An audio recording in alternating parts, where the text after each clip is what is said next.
Assalamualaikum warahmatullahi wabarakatuh. Oke, materi yang keempat yaitu tentang al-bait dan khobar muqaddam ya. Al-bait itu artinya rumah, kemudian khobar muqaddam ini adalah bentuk lain dari jumlah ismiyah. Yang mana jumlah ismiyah itu biasanya dari tersusun dari jumlahnya itu tersusun atau kalimatnya itu tersusun dari mubtada dan khobar. Nah, ini khobarnya itu ditaruh di awal seperti itu. Khobar muqaddam dan mubtada muakhar seperti itu.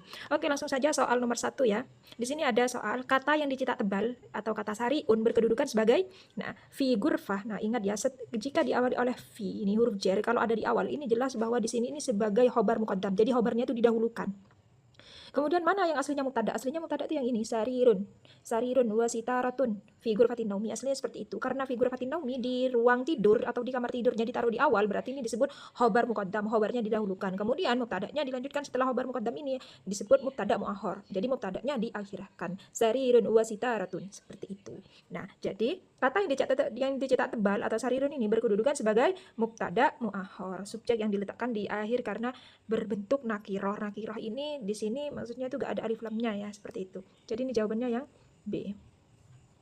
Oke, soal selanjutnya nomor 2, melengkapi kalimat kesesuaian ruangan. Jadi titik-titik di dalam titik-titik mil'akotun wasohdun wasikin. Mil'akoh ini sendok, wasohnun ini piring, sikin ini pisau. Nah, di mana biasanya yang ada hal-hal seperti ini? Di dapur. Jadi fil matbah mil'akotun wasohnun wasikin. Jadi jawaban dapur, sendok, piring, pisau. Ini jawabannya yang C. Oke, soal selanjutnya soal nomor 3. Penentuan harokat mubtada muakhar. Nah, ini ya, ada amama, dorob, kalau ada amama, fi, ala, fauko itu ada di depan di sini. Berarti ini sudah dipastikan bahwa ini mubtada muakhar. Jadi mubtadanya itu maksudnya khobar muqaddam. Jadi khobarnya itu didahulukan. Amam al-baiti di depan rumah, titik-titik wasiatun luas. Seperti itu. Apa yang luas biasanya? Nah, ini semuanya antara A, B, C, D, ini semuanya hadikotun. Di sini artinya kebun. Nah, terus tapi mana yang cocok sebagai mubtada muakhar? Kan ini khabar muqaddam didahulukan kan. Nah, harusnya di sini harus ada mubtada muakhar kan seperti itu. Nah, mubtada muakharnya seperti apa? Nah, ingat ya, kalau sudah menjadi mubtada muakhar, jadi mubtadanya itu harus nakiroh ini. Mana tadi itu ya? Ini nakiroh tanpa alif lam. Jadi alif lamnya nggak ada. Nah, kalau yang D ini jelas salah. Kalau yang C hadikotin. Ingat ya, hadikotan ini intan bukan. Karena kalau seumpamanya mubtada ini harus marfu atau harus berharokat dhammah. Jadi yang berharokat dhammah dan tanpa alif lam yang A. Jadi jawabannya yang A. Kemudian soal nomor 4, mengubah struktur isim standar ke muqaddam. Nah, ismiyah standar itu maksudnya kan mubtada dan khobar gitu kan. Mubtadanya biasanya di depan, terus selanjutnya setelah mubtada itu khobar. Tapi kalau ini suruh rubah ke khobar muqaddam. Jika kalimat tersebut diubah menjadi susunan khobar muqaddam, maka menjadi ini az-zahriyatu fauqal maktab. Nah, ini fauqal maktab. Nah, jadi ini taruh depan, kemudian az-zahriyatu alif lamnya dibuang. Ya, kemudian kalau sudah tidak ada alif lamnya, maka tunya di sini harus ditanwin jadi tun gitu. Ya, menjadi tun. Jadi mana ini? Fauqal maktabi zahriyatun. Jadi jawabannya yang B. Syaratnya mubtada harus menjadi nakirah atau bertanwin tanpa alif lam. Kemudian soal terakhir, soal nomor 5, pemahaman teks deskripsi fungsi ruangan.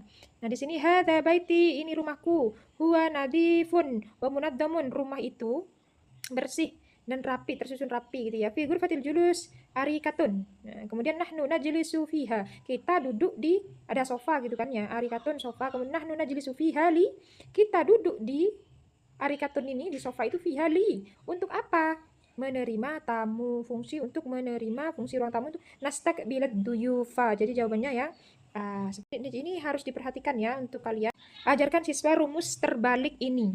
Pola ini terjadi jika keterangan tempat atau dzaraf atau jar majrur ada di depan. Nah, ini pola yang awal yang standar ya, yang pola yang standar ini mubtada, setelah mubtada baru ada khobar. Contohnya seperti al-kitabu ini sebagai mubtada, kemudian khobarnya mana? Alal maktabi. Seperti kita ketahui ya, mubtada itu adalah isim yang ada di awal. Nah, ini adalah isim karena ada alif lamnya. Al-kitabu kalau fi'il tidak boleh ada alif lamnya kan, karena ini ada alif lamnya berarti jelas ini adalah sebuah isim. Kalau isim di awal kalimat berarti ini jelas sudah menjadi mubtada, dan setiap mubtada wajib ada khobar. Mana khobarnya? Alal maktabi. Buku itu di atas meja, ya kan?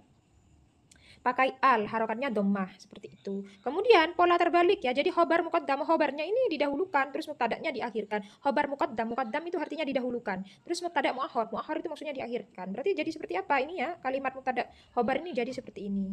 Alal maktabi. Nah, jadi alal maktabi khobarnya ini didahulukan ya. Khobar muqaddam alal maktabi. Nah, ingat ketika sudah menjadi mubtada muakhar, jadi mubtadanya diakhirkan, ingat ya, alif lamnya dibuang ya, alnya dibuang seperti itu. Kemudian kalau sudah alnya dibuang kan harus ditanwin. Harokat huruf terakhirnya ini ditanwinnya. Kitabun alal maktabi kitabun seperti itu. Kemudian ada tips lagi ya, ciri khas awal kalimat. Jika kalimat diawali dengan kata depan seperti fi atau artinya di dalam, amama artinya di depan, waro'a artinya di belakang, fauqa artinya di atas, maka hampir 100% itu adalah khobar muqaddam. Nah, jadi diingat-ingat ini dihafal kalau ada kata amama, waro'a, fauqa, fi di awal kalimat itu biasanya, dan ini bisa dipastikan hampir 100% bahwa di situ disebut khobar muqaddam. Nah, jadi kita harus bisa mencari nanti mubtada muakhornya. Dan ciri mubtada muakhornya itu alif lamnya dibuang dan harokat huruf terakhirnya di dommah, di dommatain seperti itu. Kemudian yang kedua hafalkan perabotan rumah. Ghurfatun naumi. Nah, ghurfatun naumi ini apa namanya?